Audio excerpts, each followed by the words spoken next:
কাউসারের মানসিক রোগের চিকিৎসা করাচ্ছে পুলিশ বিভাগই। জেনে শুনে তাকে আধুনিক অস্ত্রসহ ডিউটিতে পাঠালো কে, প্রশ্ন তার মায়ের। নরেন্দ্র মোদীর সঙ্গে শেখ হাসিনার বৈঠক, দুই দেশের সম্পর্ক উন্নয়নে আলোচনা। ভুটান থেকে জলবিদ্যুৎ আমদানিতে আগ্রহ প্রকাশ। রাজনৈতিক প্রভাবে 16 বছর হোমিও বোর্ডের চেয়ারম্যান, স্বীকার করলেন দিলীপ কুমার। সাংগঠনিক ব্যবস্থার আশ্বাস আওয়ামী লীগের। সাবেক ছাত্রলীগ নেতাকে ছাড়িয়ে নিতে ঝিনাইদহের শৈলকুপার সমর্থকদের থানায় হামলা, পুলিশের গুলি, আহত অন্তত 30 জন। এবং টি-20 বিশ্বকাপের রাতে সাউথ আফ্রিকার মুখোমুখি বাংলাদেশ, প্রোটিয়াদের হারিয়ে সুপার 8-এর পথ সহজ করতে চায় টাইগাররা। দর্শক, শুনছিলেন সংবাদ শিরোনামগুলো। সংবাদ দুপুরে আপনাদের সঙ্গে রয়েছে আমি তানজিয়া যুদ্ধি। বিস্তারিত। গুলশানে পুলিশ সদস্যকে গুলি করে হত্যা করা পুলিশ সদস্য কাউসার মানসিক রোগী, তা আগে থেকেই জানত পুলিশ বিভাগ। 10 বছরেও বেশি সময় ধরে কাউসারের চিকিৎসার সব দায়িত্ব পালন করছিল পুলিশ বিভাগই। তাই সব জেনে শুনে তাকে অত্যাধুনিক অস্ত্রসহ গুরুত্বপূর্ণ এলাকায় ডিউটিতে কারা পাঠিয়েছে, এই প্রশ্ন তুলেছেন কাউসারের মা। দেশ টিভিকে তিনি বলেন, তাকে শুরু লাঠি দিয়েই ডিউটি করানো হতো, অস্ত্র দেয়া হয়েছে এটা তারা জানতেন। কুষ্টিয়া থেকে আরো জানাচ্ছেন নাহিদ হাসান তিতাস। গত শনিবার ঢাকার বারিধারায় যে সহকর্মীকে ডিউটিরত অবস্থায় গুলি করে হত্যা করে অভিযুক্ত সেই কনস্টেবল কাউসার আলীর বাড়ি কিন্তু কুষ্টিয়ার দৌলতপুরের দাঁড়ের পাড়া এলাকায়। আমি সেই বাড়িতেই রয়েছি। আমি তাদের পরিবারের সাথে কথা বলেছি এবং পরিবারের সদস্যদের সাথে জানতে চেয়েছিলাম, এলাকাবাসীর সাথেও কথা বলেছি যে কাউসার কিন্তু ছোটবেলায় থেকেই মোটামুটি শান্ত প্রকৃতির ছিলেন এবং খুব ভালো ছাত্র ছিলেন। 2005 সালে তিনি পুলিশে যোগদান করেন। 5 সালের পরে 2010 সালের দিকে তার মাথায় সমস্যা দেখা দেয়, অর্থাৎ মানসিক রোগে আক্রান্ত হয় তিনি। 14 বছর ধরেই কিন্তু সে মানসিক রোগে আক্রান্ত। তাকে কয়েকবার কিন্তু পাবনা মানসিক হাসপাতালে চিকিৎসা করা হয়েছে, এছাড়াও তার কিন্তু ঢাকাতেও তার চিকিৎসা করা হয়েছে। তবে তিনি দীর্ঘদিন ধরে অসুস্থ রয়েছে, কিন্তু তবে তিনি এখন পর্যন্ত কিন্তু মানসিক সমস্যার মধ্যে ভুগছিলেন। তার পরিবার যেটা বলছে, যে তার পরিবার বলছে যে আসলে কিভাবে এই একজন মানসিক রোগীকে যে এত গুরুত্বপূর্ণ এলাকায় অর্থাৎ ডিপ্লোম্যাটিক এলাকায় অস্ত্র সহ তাকে ডিউটিরত অবস্থায় রাখা হলো। তারা কিন্তু এক প্রকার ডিপার্টমেন্টাল যারা লোকজন রয়েছেন, দায়িত্বশীল যারা কর্মকর্তা রয়েছেন, তাদেরকে কিন্তু একটু দোষারোপ করছেন। আমার সাথে রয়েছেন কাউসার আলীর মা, আমি তার সাথে একটু কথা বলতে চাই। আসলে কত সালে কাউসার এই অসুস্থ হয় এবং আপনারা কি জানতেন যে আসলে সে অস্ত্র সহ ডিউটি করে? আপনাদের কাউসার কেমন ছেলে ছিল? কাউসার ভালো ছেলে ছিল। 10 সালে যখন ও মেন্টালিতে ভোগে তখন হইলে চিকিৎসা দেওয়া হয়, তারপরে তিনি শুনেছি যে অস্ত্র দেয় না। কিন্তু এই যে ঘটনা হওয়ার পর থেকে আমি জানতে পারছি যে অস্ত্র দিয়েছে ছেলেকে। আমি তারা জানি যে সে মেন্টালি, তারাই চিকিৎসা দেয়, তারাই সবকিছু করে, তারা তো অস্ত্র দেওয়ার তো কোনো আশায় কথাই আসে না। তো সে কেন অস্ত্র দিছে আর কেন সে কঠিন জায়গাতে ডিউটি দিছে? ওরা ডিপার্টমেন্ট পুরা জানে, ডিপার্টমেন্টে চিকিৎসা করে, ডিপার্টমেন্টই আবার ওরা সুস্থ করে সিসিনে আবার বাড়িতে সুস্থ করার জন্য আবার পাঠিয়ে দেয়। সেই শিশু অনুপাতে সুস্থ হয়ে আবার যাই যোগদান করে চাকরিতে। আসলে সর্বশেষ কাউসারের সাথে আপনাদের যোগাযোগ হয়েছে কবে এবং কাউসার ডিপার্টমেন্টে কি কাউসারের কোনো প্রতিক্রিয়া আছে কিনা, বিষয়ে ডিপার্টমেন্ট আপনাদের কিছু জানাইছে কিনা? ডিপার্টমেন্টের প্রতিক্রিয়া জানে যখন অসুস্থ হয় তখন চিকিৎসা দেয়। আর এই যে ঘটনা ঘটিছে, ওই ঘটনা ঘটিছে রাত বলে 11টার সময়, আর আমাদের কাছে সেই সংবাদ আসে রাত 3টার সময়। 3টার সময় জানতে পারলাম, খালি বলছে যে কাউসারের ছেলে মেয়ে কটা, কাউসারের বাবা মা বাইসে আছে। তো বলছে হ্যাঁ বাবা মা বাইসে আছে। কাউসারের ছেলে মেয়ে 2টা, কোন ক্লাসে পড়ে? ক্লাস 9, একটা ক্লাস 8। জাস্ট এটুকু জিজ্ঞেস করি ফোন কাটি দেয়। পরে ভোর 4টা, 4:30, 5টার দিকে বলে যে সে কাউসার একজন কনস্টেবলকে খুন করেছে, সে গুলি দিই। তারপরে আমরা অবাক হই যে একটা মেন্টাল মানুষকে, মাতালকে কেন হইলে গুলি দিছে, অস্ত্র দিছে? আমরা তো জানি না, আমরা জানি যে অস্ত্র দেয়, লাঠি দেয়। ও বলে যে আমাকে এর আগে বলতো যে পাগল হই, প্রথম পাগল হাতে আমাকে ডিউটি দিতে আমাকে লাঠি দেয়। তা আমার তো জীবনে কোনো নিরাপত্তা নাই। তা আমি বলি যে পাগল হয়েছি, বাপ তোর পাগলা খাতায় নাম মিটে গেছে, তো তোকে অস্ত্র দেয়, অস্ত্র দিলে তুই কেউ যদি তোকে ইনসাটনি কথা বললে মাথা গরম হয়ে গেলে তুই মার দিবি। এই জন্য সরকার দেয় না, অফিসাররা দেয় না। তারপরে যে অস্ত্র ব্যবহার করে আমি জানিনি বাপ, আমরা জানিনি যে তাকে অস্ত্র দেয়। কাউসারের পরিবার কিন্তু জানতো না যে আসলে সে অস্ত্র ব্যবহার করে তার ছেলে, কারণ দীর্ঘদিন ধরেই কিন্তু তিনি এই মানসিক সমস্যায় ভুগছিলেন এবং তিনি যে অসুস্থ এটা কিন্তু তার ডিপার্টমেন্টের লোকজন জানতেন। এই যে গুরুত্বপূর্ণ একটি এলাকায় তার দায়িত্ব দেওয়া হয়েছে, এটা নিয়েও কিন্তু তার পরিবারের ক্ষোভ রয়েছে। কাউসার 2010 সাল থেকে কিন্তু মানসিক রোগে ভুগছিলেন, তাকে কয়েকবার পাবনা মেন্টাল যে হসপিটাল রয়েছে সেখানে চিকিৎসা দেওয়া হয়েছে এবং ঢাকার শ্যামলী যে হসপিটাল রয়েছে সেখানেও কিন্তু চিকিৎসা দেওয়া হয়েছে এবং সেগুলো প্রত্যেকটি কিন্তু তার পরিবারের দাবি যে তার ডিপার্টমেন্ট এবং পুলিশের পক্ষ থেকেই সেই চিকিৎসাগুলো দেওয়া হয়েছে। তাহলে একজন এই যে মানসিক রোগীকে কেন এত গুরুত্বপূর্ণ একটি জায়গায় দায়িত্ব দেয়া হলো, ডিউটি দেয়া হলো এবং তাকে ভারী অস্ত্র দেয়া হলো, যার কারণে এই দুর্ঘটনা ঘটেছে? তাই তারা বলছে এর সাথে আসলে ঊর্ধ্বতম যারা কর্তৃপক্ষ রয়েছে তারাও কিন্তু দোষ এড়িয়ে চলতে পারেন না। দিল্লিতে ব্যস্ত সময় পার করেছেন প্রধানমন্ত্রী শেখ হাসিনা। দেশটির প্রধানমন্ত্রী নরেন্দ্র মোদীর শপথ অনুষ্ঠানে যোগ দেওয়া ছাড়াও প্রধানমন্ত্রী মোদীর সঙ্গে বৈঠক করেছেন তিনি। পরে পররাষ্ট্রমন্ত্রী হাসান মাহমুদ জানিয়েছেন টানা তৃতীয় মেয়াদে প্রধানমন্ত্রী হওয়ায় শেখ হাসিনা নরেন্দ্র মোদীকে শুভেচ্ছা জানিয়েছেন। দুই দেশের প্রধানমন্ত্রী দ্বিপাক্ষিক সম্পর্ক উন্নয়ন নিয়ে আলোচনা করেছেন। এছাড়া দ্বিপাক্ষিক অনেক ইস্যু নিয়ে কথা হয়েছে দুই নেতার মধ্যে।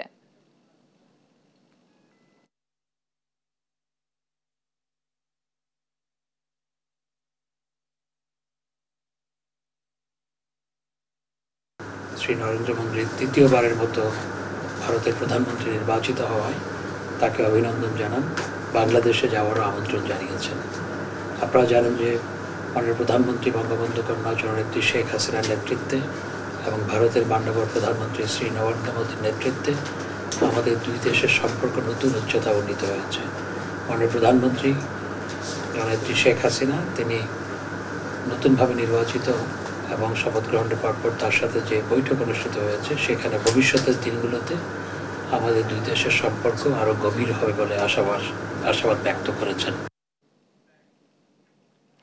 ভারতের মধ্য দিয়ে ভুটান থেকে জলবিদ্যুৎ আমদানির বিষয়ে আগ্রহ পুনর্ব্যক্ত করেছেন প্রধানমন্ত্রী শেখ হাসিনা। দিল্লি সফরের দ্বিতীয় দিনে স্থানীয় সময় বিকেল 4:30টায় প্রধানমন্ত্রীর সঙ্গে তার বাসস্থলে সৌজন্য সাক্ষাতে আসেন ভুটানের প্রধানমন্ত্রী দাশো শেরিং তোবগে। এ সময় প্রধানমন্ত্রী জানান ভুটান থেকে ভারতের ভূখণ্ড দিয়ে বিদ্যুৎ রপ্তানির জন্য একটি ত্রিপক্ষীয় চুক্তি প্রয়োজন এবং বিষয়টি এরই মধ্যে ভারতের নজরে আনা হয়েছে। এর আগে বিজেপির বর্ষিয়ান নেতা লালকৃষ্ণ আদভানির সঙ্গে তার বাড়িতে সৌজন্য সাক্ষাৎ করেন শেখ হাসিনা। বৈঠকে দুই নেতা ব্যক্তিগত বিষয় নিয়ে কথা বলেন। টানা তৃতীয় মেয়াদে প্রধানমন্ত্রী হিসেবে শপথ নিলেন নরেন্দ্র মোদী। রোববার সন্ধ্যার দিকে নয়াদিল্লির রাইসিনা হিলে রাষ্ট্রপতি ভবনে নরেন্দ্র মোদীকে শপথ পড়ান ভারতীয় রাষ্ট্রপ্রধান দ্রৌপদী মুর্মু। অনুষ্ঠানে উপস্থিত ছিলেন বাংলাদেশের প্রধানমন্ত্রী শেখ হাসিনা সহ প্রায় 8,000 অতিথি। লুৎফর কবিরের রিপোর্টে বিস্তারিত জানব আমরা। শপথ গ্রহণের অনুষ্ঠানে যোগ দিতে রোববার সন্ধ্যা 7টার দিকে কালো গাড়ি চেপে রাষ্ট্রপতির ভবনে ঢুকেন নরেন্দ্র মোদী। সেখানে প্রবেশের সঙ্গে সঙ্গেই তার দিকে চোখ যায় প্রায় 8,000 অতিথির। কিছুক্ষণ পরই ওঠেন মঞ্চে, নেমে আসেন রাষ্ট্রপতি দ্রৌপদী মুর্মু। স্থানীয় সময় সন্ধ্যা 7:23 দিকে প্রধানমন্ত্রী হিসেবে মোদীকে টানা তৃতীয় মেয়াদে শপথ বাক্য পাঠ করান রাষ্ট্রপতি। করতালিতে প্রধানমন্ত্রীকে শুভেচ্ছা জানান বাংলাদেশের প্রধানমন্ত্রী শেখ হাসিনা সহ আরো অনেকে।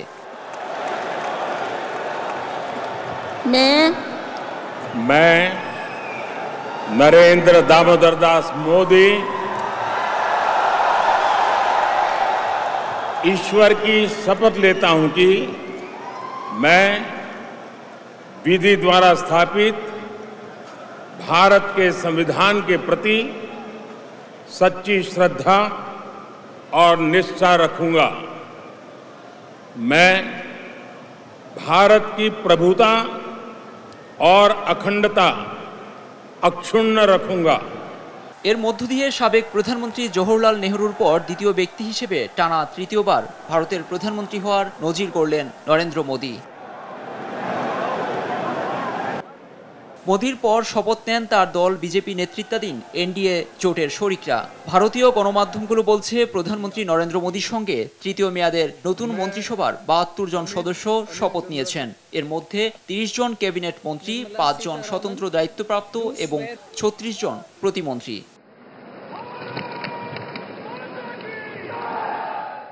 শপথ অনুষ্ঠানকে কেন্দ্র করে রাজধানী নয়াদিল্লিতে নিরাপত্তা ব্যবস্থা জোরদার করা হয়েছে। রবি ও সোমবার এই 2 দিন রাষ্ট্রপতি ভবনের আশপাশে ঘোষণা করা হয়েছে নো ফ্লাই জোন। মোতায়েন করা হয়েছে কয়েক স্তরের নিরাপত্তা ব্যবস্থা।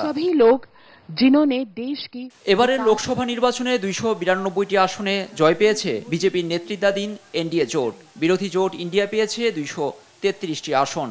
সংখ্যাগরিষ্ঠতা পেয়ে এনডিএ সরকার গড়লেও একক সংখ্যাগরিষ্ঠতা পায়নি বিজেপি। লুৎফর কবির, নিউজ ডেস্ক, দেশ টিভি। 30 জন পূর্ণমন্ত্রী ও 41 জন প্রতিমন্ত্রীকে সাথে নিয়ে শপথ নিয়েছেন ভারতের প্রধানমন্ত্রী নরেন্দ্র মোদী। বিজেপি এককভাবে সংখ্যাগরিষ্ঠতা না পাওয়ায় জোট মিত্রদের 5 পূর্ণমন্ত্রী ও 6 প্রতিমন্ত্রীর পদ ছাড়তে হয়েছে বিজেপিকে। এবারে মন্ত্রিসভায় রয়েছে বেশ কয়েকটি নতুন মুখ। আবার আগের অনেক মন্ত্রী স্থান করে নিতে পারেননি এবারের তালিকায়। বিস্তারিত রায়হান কবির শুভ্র ডেস্ক রিপোর্টে।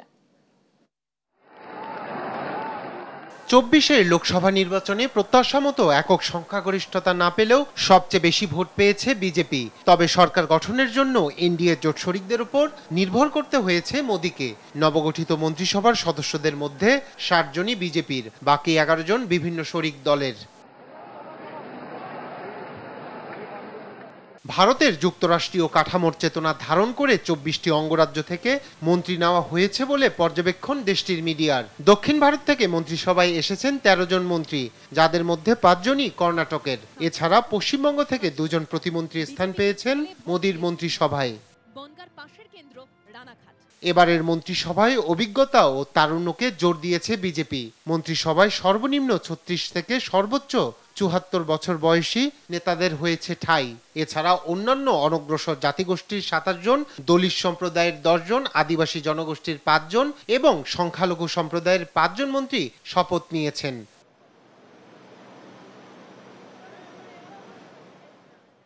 নতুন সরকারে রাজনাথ সিং, অমিত শাহ, নির্মলা সীতারামন, এস জয়শঙ্কর সহ প্রভাবশালী সাবেক মন্ত্রীদের অনেকেই পেয়েছেন স্থান। এবারের মন্ত্রিসভায় রয়েছে বেশ কয়েকটি নতুন মুখ। তবে স্মৃতি ইরানিদের মতো গেল মন্ত্রিসভার হেভিওয়েট অনেক মন্ত্রী স্থান করে নিতে পারেননি এবারের তালিকায়। এদিকে শপথ গ্রহণ অনুষ্ঠান শেষে নরেন্দ্র মোদীর সঙ্গে সংক্ষিপ্ত শুভেচ্ছা বিনিময় করেন বাংলাদেশের প্রধানমন্ত্রী শেখ হাসিনা। এরপর মোদী বাংলাদেশের প্রধানমন্ত্রীকে সঙ্গে করে রাষ্ট্রপতি দ্রৌপদী মুর্মুর দেওয়া নৈশভোজে যোগ দেন। নবীন প্রবীণ আর জোটের সমন্বয়ে নবগঠিত মন্ত্রিসভা কতটা নতুনত্ব আর পরিবর্তন আনতে পারবে তা দেখার অপেক্ষায় দেশটির জনগণ। রায়হান কবির শুভ্র, নিউজ ডেস্ক, দেশ টিভি। এবার অন্যান্য প্রসঙ্গ। হোমিওপ্যাথি বোর্ডকে ব্যবহার করে দুর্নীতি, নিয়োগ বাণিজ্য করে থাকলে তদন্ত সাপেক্ষে ডক্টর দিলীপ রায়ের বিরুদ্ধে সাংগঠনিক ব্যবস্থা নেওয়ার আশ্বাস দিলেন ঢাকা মহানগর দক্ষিণ আওয়ামী লীগ সাধারণ সম্পাদক হুমায়ুন কবির। বলেন, রাজনৈতিক প্রভাব খাটিয়ে বিত্ত বৈভবের মালিক হওয়ার কোনো সুযোগ নেই। এদিকে রাজনৈতিক প্রভাবে 16 বছর চেয়ারম্যান পদে আছেন বলে স্বীকার করেছেন দিলীপ কুমার রায়। টিআইবি বলছে প্রাতিষ্ঠানিক দুর্নীতি প্রতিরোধে কঠোর ব্যবস্থা নেওয়া উচিত। দর্শক, বাকিটা জানাবেন আমাদের সহকর্মী ফখরুল ইসলাম। যে সাফল্যগুলি, এটা রাজনৈতিক সিদ্ধান্ত হয়েছে। আমাদের পলিটিক্যাল মন্ত্রীগুলি আওয়ামী লীগ ছিল বলেই হয়েছে। চেয়ারম্যান তো অটো হয়ে গেছে, এটা হওয়া লাগে না। একটা প্রতিষ্ঠানে তো একবার দুইবারে বেশি দেয় না। আমি ভাগ্যবান। রাজনৈতিক প্রভাবেই টানা 5 দফায় 15 বছর বোর্ড চেয়ারম্যান হয়ে একচেটিয়া দুর্নীতি অনিয়ম করে গেছেন ডাক্তার দিলীপ কুমার রায়। কোনো নিয়ম নীতির তোয়াক্কা না করে 46 বছর বয়সী ডাক্তার শহীদুল ইসলামকে পরীক্ষা নিয়ন্ত্রক পদে চাকরি দিয়েছেন, নিজ নামে মেডিকেল কলেজ গড়েছেন। বোর্ডের সহকারী রেজিস্ট্রার বানিয়েছেন নিজ ভাতিজা অমিত রায়কে। আরেক ভাতিজা ডাক্তার প্রদীপ রায়কে অভিজ্ঞতা না থাকা সত্ত্বেও করেছেন নিজ কলেজের উপাধ্যক্ষ। একদিনও হাসপাতালে না গিয়ে বোর্ড চেয়ারম্যান থাকাকালীন বেতন তুলেছেন হোমিও মেডিকেল কলেজের আরএমও হিসেবে। মহানগর আওয়ামী লীগ যেহেতু করি, সবকিছু মিলেই তো। তবে আমাকে ধরার মতন আমার কোনো দুর্নীতি, আমার কোনো স্বজনপ্রীতি, ক্ষমতার অপব্যবহার, কাউকে ভয় দেখাইছি, আমার ব্যবহারটাই তো মানুষের কাছে আমি জনপ্রিয়। এই সব একটা বর্ণাঢ্য। আমি মহানগর আওয়ামী লীগের প্রেসিডেন্ট দায়িত্বটা পাওয়ার আশা করি। অনিয়মের সঙ্গে সমান তালে হেঁটেছেন রাজনীতির পথেও। তার স্বপ্ন এখন রাজনীতিতে এগিয়ে যাওয়ার। তিনি তার পদ পদবি এবং রাজনৈতিক পরিচয় দিয়ে তিনি হোমিওপ্যাথিক বোর্ডের চেয়ারম্যান হয়েছেন। ওনার অনিয়ম পাহাড় সমান, হোমিওপ্যাথিক একটা ধ্বংসের দ্বার প্রান্তে, খাদের কিনারায় দাঁড়ায় আছে। পাওয়ার অপব্যবহার করে আজকে সে বারবারই বোর্ডের চেয়ারম্যান। দিলীপ রায় রাজনৈতিক প্রভাব দেখিয়ে কোনো অনিয়ম করে থাকলে সাংগঠনিক ব্যবস্থা নেওয়ার কথা জানান ঢাকা মহানগর দক্ষিণ আওয়ামী লীগের সাধারণ সম্পাদক। কিন্তু এখনো তো সে বহাল তবিতে আছে। আমাদের সহসভাপতি সেও যদি কোনো অনিয়মের সাথে জড়িত থাকে, যেটা সরকারিভাবে নেওয়া দরকার সেটা সরকারিভাবে নেবে।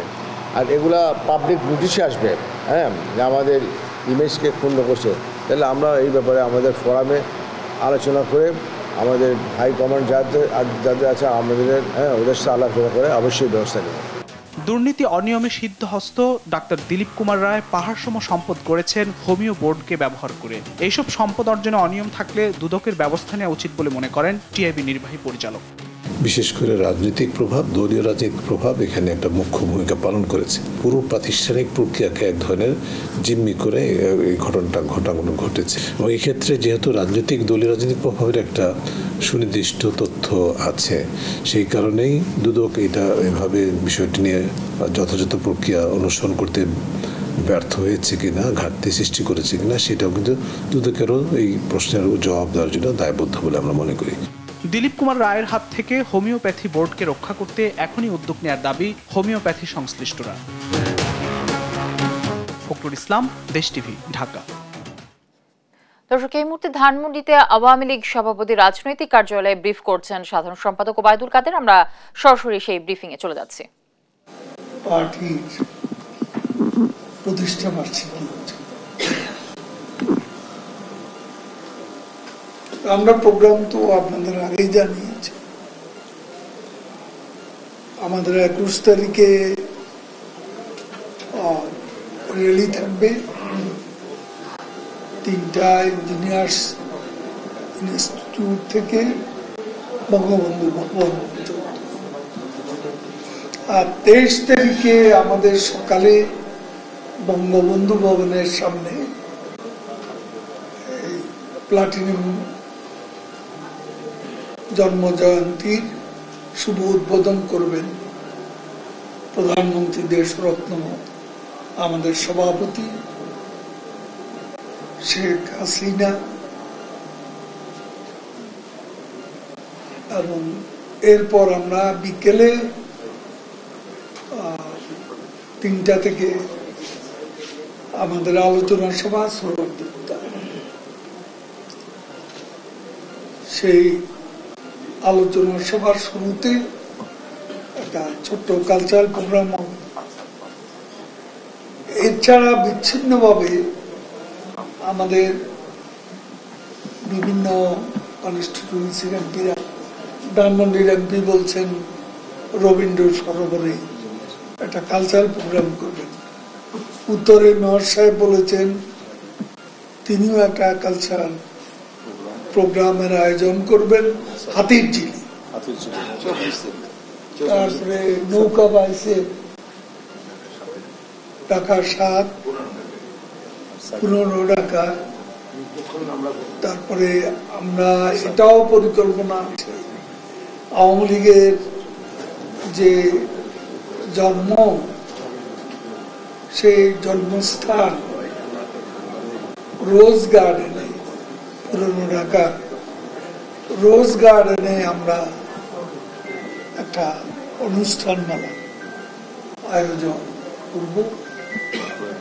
সেটাও বিস্তারিত আপনাদের পরে আমরা জানিয়ে দেব। দর্শক, ধানমন্ডিতে আওয়ামী লীগ সভাপতি রাজনৈতিক কার্যালয়ে ব্রিফ করছিলেন সাধারণ সম্পাদক ওবায়দুল কাদের। আমরা সরাসরি সেই ব্রিফিং এ ছিলাম। ঝিনাইদহের শৈলকুপায় মোস্তাক শিকদার নামে সাবেক এক ছাত্রলীগ নেতাকে ছাড়িয়ে নিতে থানায় হামলা চালিয়েছে তার সমর্থকরা। গতকাল রোববার দুপুরের এই ঘটনায় হামলাকারীদের সঙ্গে পুলিশের সংঘর্ষ হয়। এতে 4 পুলিশ সদস্য সহ অন্তত 30 জন আহত হন। ঝিনাইদহ থেকে সহকর্মী মেহেদী হাসান সবুজের পাঠানো তথ্যচিত্রে ডেস্ক রিপোর্ট জানাচ্ছেন দেবাশ্রী বড়ুয়া। স্থানীয়দের মোবাইলে নেওয়া ভিডিও ফুটেজে দেখা যায় সাবেক ছাত্রলীগ নেতার কয়েকশো সমর্থক জোটবদ্ধ হয়ে প্রধান ফটক দিয়ে থানার মধ্যে ঢুকে পড়ে এবং পুলিশের ওপর ইটপাটকেল নিক্ষেপ করতে থাকে।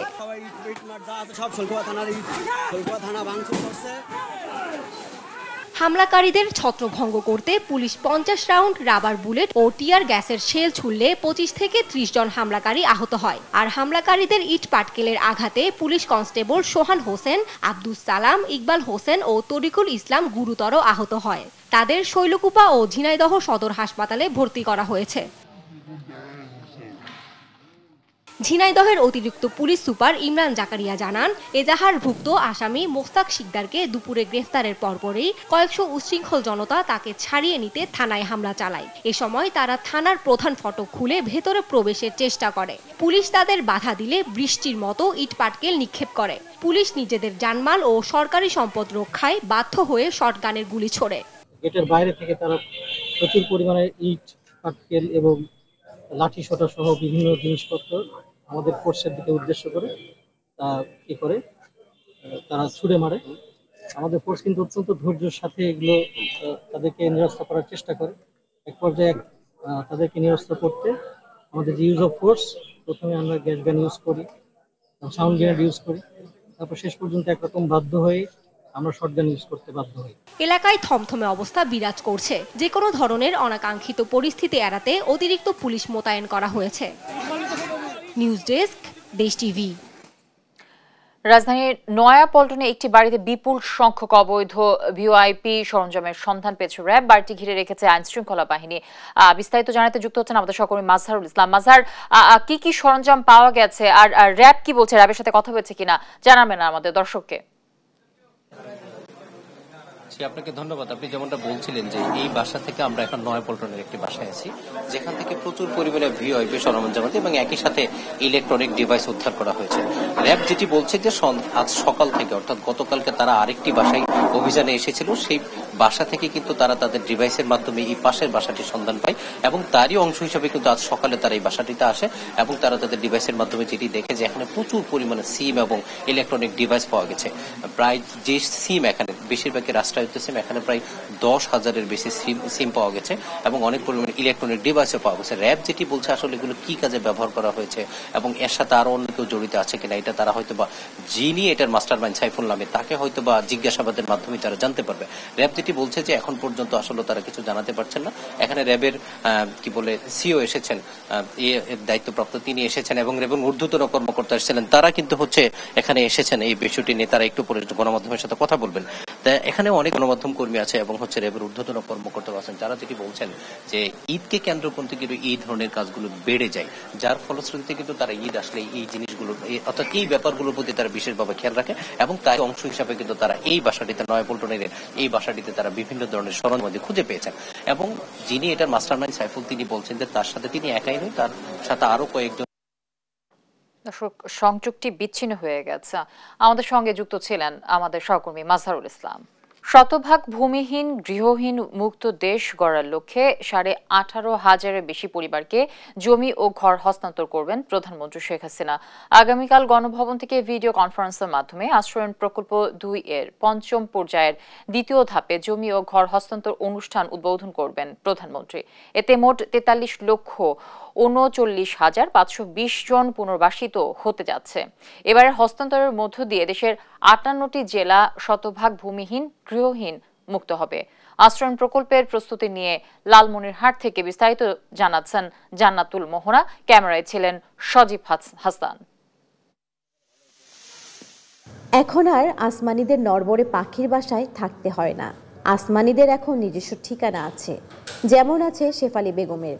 তারা যদি আমার সহযোগিতা করছে, আমাকে ঘর বাড়ি দিচ্ছে, কারেন্ট দিচ্ছে, কারেন্টের মিটার দিচ্ছে, কল দিচ্ছে, পানি খাইতেছি, ধন্যবাদ দিতে চাইছ। টুনাটুনির সংসার শুরু করতে নেই বয়সের কোনো বাধা। নিজের জমিতে লাগানো শাক লতা পাতাতেই হয়ে যায় 3 বেলার খাবার। প্রধানমন্ত্রীকে আমরা খুবই দোয়া করি, প্রধানমন্ত্রী আল্লাহ তাক ভালো করুক, সারা দীর্ঘযোগী হোক। জায়গা জমি পাচ্ছি, ঘর ছিল না, প্রধানমন্ত্রী আঙ্গারে দান করছে শেখ হাসিনা। ভাগ্যের চাকা বদলাতে গিয়ে নিজেই হন দুর্ভাগ্যের শিকার, হারান 2টি পা। রেল লাইনের পথে পথে ভিক্ষে করে কাটাতো জীবনে আসার আলো হয়ে আসে প্রধানমন্ত্রী শেখ হাসিনার আশ্রয়ণ প্রকল্প। পেয়ে যান 2 কক্ষ বিশিষ্ট ঘর। আফসোস করতাম তো যে আমার একটা যদি বাড়ি থাকতো তাহলে ভালো হইতো, এখন থাকার জায়গা নাই। এখন আল্লাহর রহমতে জায়গা পাইছি। এখন মাননীয় প্রধানমন্ত্রী আমাকে থাকার জায়গা দিছে, মাথা গোজার জায়গা দিছে, এতে আমি অনেক খুশি। 1997 সাল থেকে শুরু হওয়া আশ্রয়ণ প্রকল্প ঘর বাঁধার স্বপ্ন দেখায় লাখো ভূমিহীন গৃহহীন মানুষকে।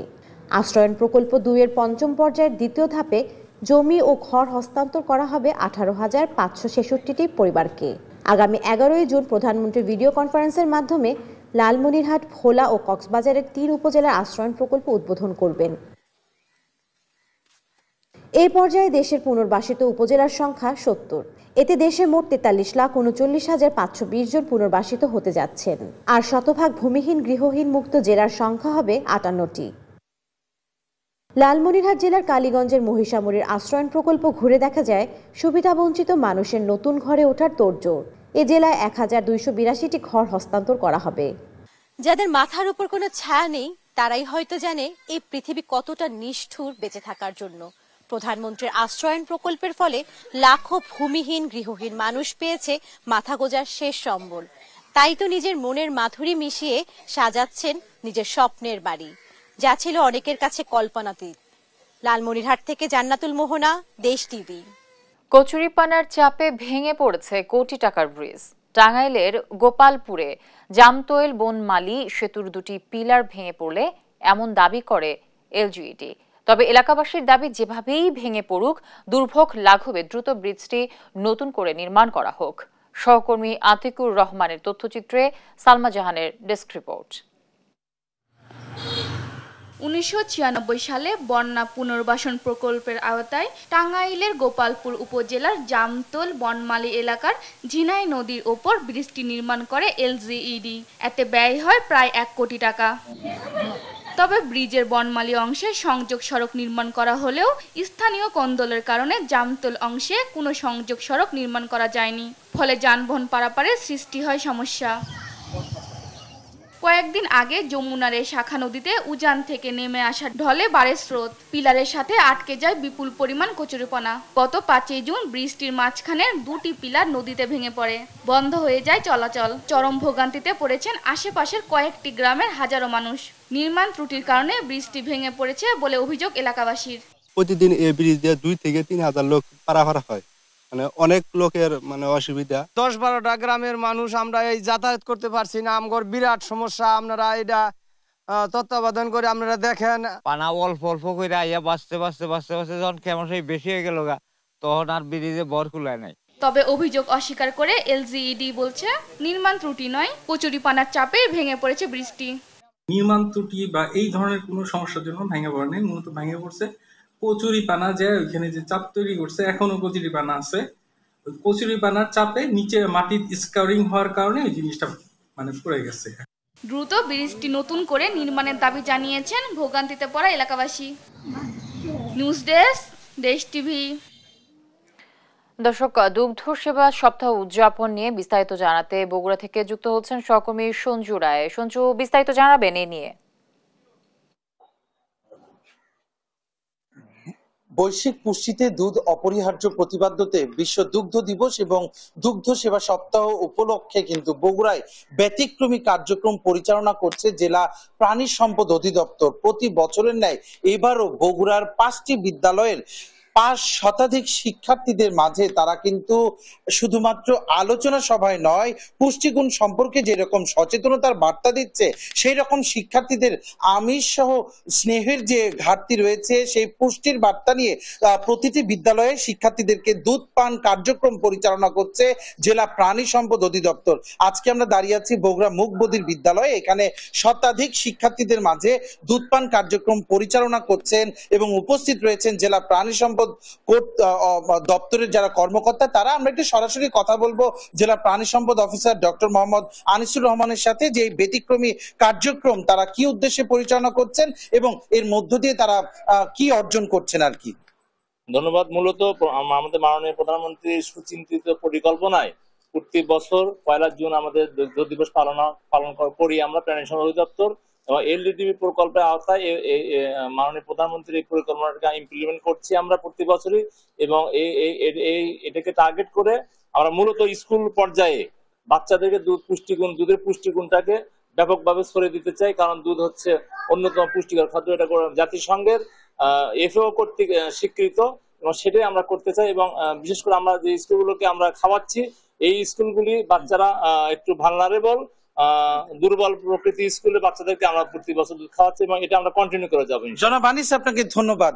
বগুড়াতে কিন্তু এই ক্যাম্পেইন চলবে আরো 4 থেকে 5টি বিদ্যালয়ে, যা কিন্তু বেশ প্রশংসনীয় কার্যক্রম হিসেবে সকলের কাছে গৃহীত হয়েছে জেলা প্রাণী সম্পদ অধিদপ্তরের। বগুড়া থেকে বিশ্ব দুগ্ধ দিবস এবং দুগ্ধ সেবা সপ্তাহ উদযাপনের এই ছিল আমার কাছে সর্বশেষ। সঞ্জু রায় যুক্ত ছিলেন বগুড়া থেকে। রাস্তায় চলছে ব্যাটারি চালিত অটো রিকশার দাপট। দর্শক, এই নিয়ে বিস্তারিত জানাতে গাজীপুর থেকে যুক্ত হচ্ছেন সহকর্মী নজরুল ইসলাম।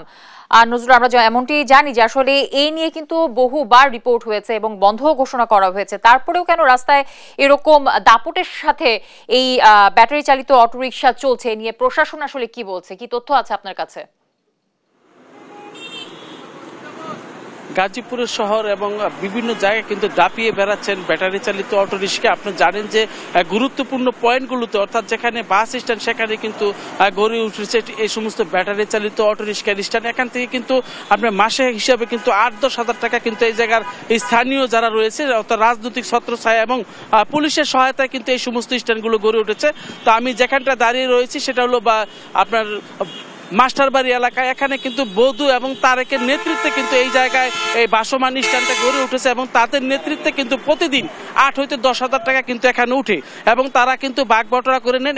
এরা যেটা জানিয়েছেন, এখানে থানা, পুলিশ এবং বিভিন্ন দপ্তরে কিন্তু তাদেরকে ম্যানেজ করেই কিন্তু এই সমস্ত যে স্ট্যান্ডগুলো গড়ে উঠেছে তারা কিন্তু করছেন। এবং অর্থাৎ এক কথায় বলা যায়, পুলিশের ছত্রছায়ায় কিন্তু বধূ এবং তারেকের নেতৃত্বে এই সমস্ত ব্যাটারি চালিত ইজি বাইক বা অটো রিক্সা কিন্তু স্ট্যান্ড গড়ে উঠেছে। এখানে আপনারা জানেন যে বড় গাড়ির সাথে কিন্তু তারা পাল্লা দিয়ে, অর্থাৎ উল্টো পথেও কিন্তু তারা চলছেন, এবং প্রতিনিয়ত কোনো বাধা তারা মানছেন না, এবং মানুষও কিন্তু চলতে পারে না, এই স্ট্যান্ডগুলোতে মানুষ দাঁড়াতে পারে না, এবং গাড়ি, বড় বড় গাড়ি এখানে কিন্তু যে সমস্ত গাড়ি আসে তাদের সাথে কিন্তু পাল্লা দিয়ে এই সমস্ত ব্যাটারি চালিত 3 হুইলার বা অটো রিক্সা কিন্তু চলছে।